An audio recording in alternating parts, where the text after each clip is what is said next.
सागराची शमवावया तहान जलन महीठाया वन्ही लागी शेकावया अग्नी कोठून द्यावा तरी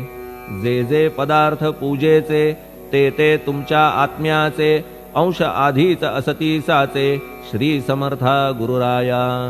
हे तत्वदृष्टीचे बोलणे परीन तैशी झाली मने बोललो अनुभवाविणे शब्द जाला निरर्थक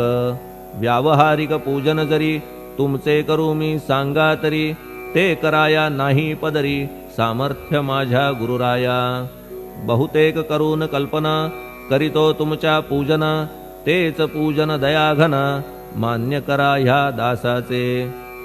आता प्रेमाश्रू करून तुमचे प्रक्षालितो चरण सद्भक्तीचे चंदन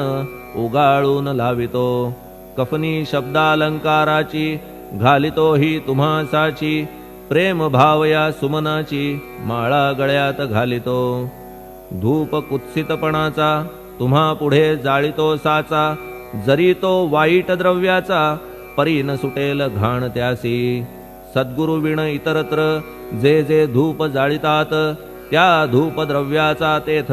ऐसा प्रकार होत असे धूपद्रव्यास अग्नीचा स्पर्श होता क्षणी साचा सुवास सद्गुण तदंगीचा जात त्याला सोडून